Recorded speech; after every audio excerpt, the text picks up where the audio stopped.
but there was some breaking news. A case in about a case in Michigan, and we have with us the attorney who represented a funeral home that was sued by the EEOC, the Equal Employment Opportunity Commission of the federal government. His name's Doug Wardlow. Doug, welcome to Washington Watch. Hi, thank you. Give us a brief explanation of what this case was and what the judge decided yesterday. Absolutely. So this case, like you said, it involved a funeral home in Michigan, 3 funeral homes, Harris Funeral Homes. And Harris Funeral Homes is run by Tom Rost. And Tom Rost is a devout Christian, and he follows the biblical teaching that human sexuality is a God-given gift, and it is immutable. And therefore, he had a sex-specific dress code in place at his funeral homes. Now, one of his employees, who was always a biological male, told him at some point in 2013 that he wanted to go on vacation and then come back to work. And when he came back, he would be dressing as a woman at work, and that would violate Rost's sex-specific dress code. And so the employee was discharged for violating the sex-specific dress code.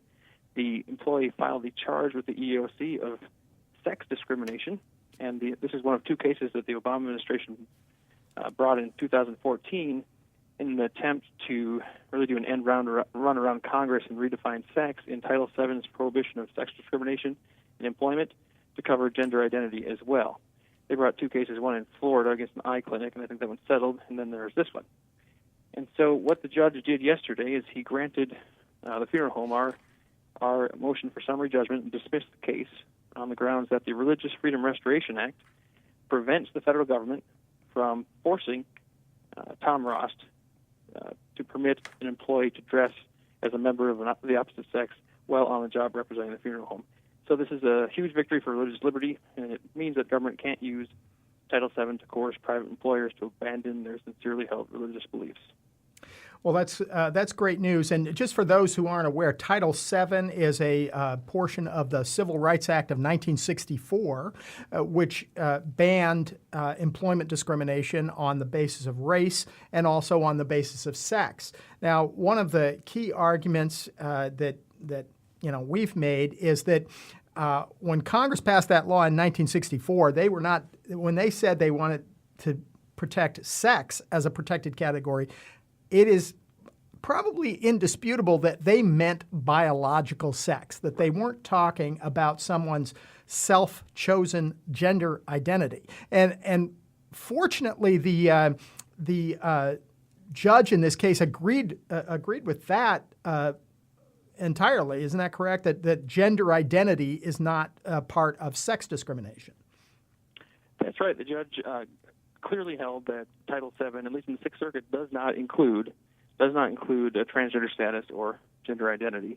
And then he delivered us the victory under the Religious Freedom Restoration Act. And so now there is kind of an alternate theory about sex stereotyping that's been offered, which is where the judge maybe gave more credence to that, but still the final decision was made under, as you said, under the Religious Freedom Restoration Act, and he frequently cited the Hobby Lobby case, which we've talked a lot about here at Family Research Council. Maybe mention how the precedent of Hobby Lobby helped in the outcome of this case.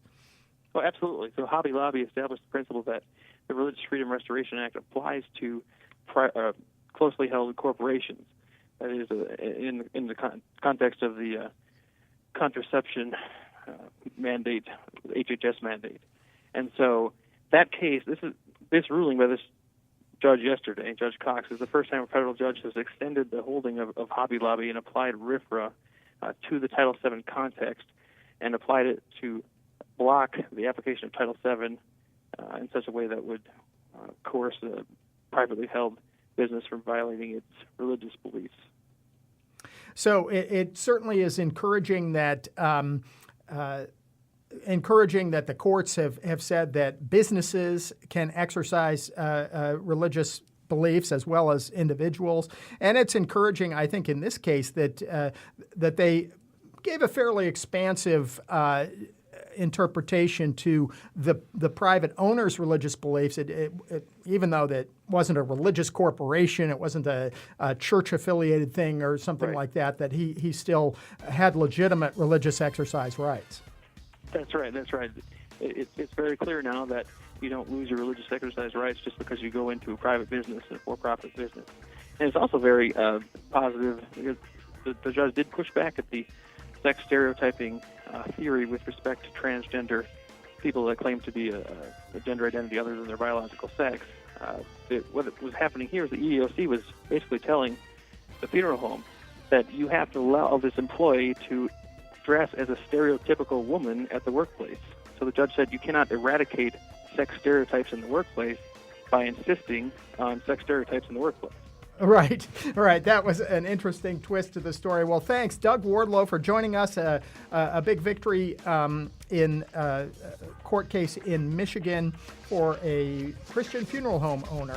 Thanks for joining us. We'll be right back after this break.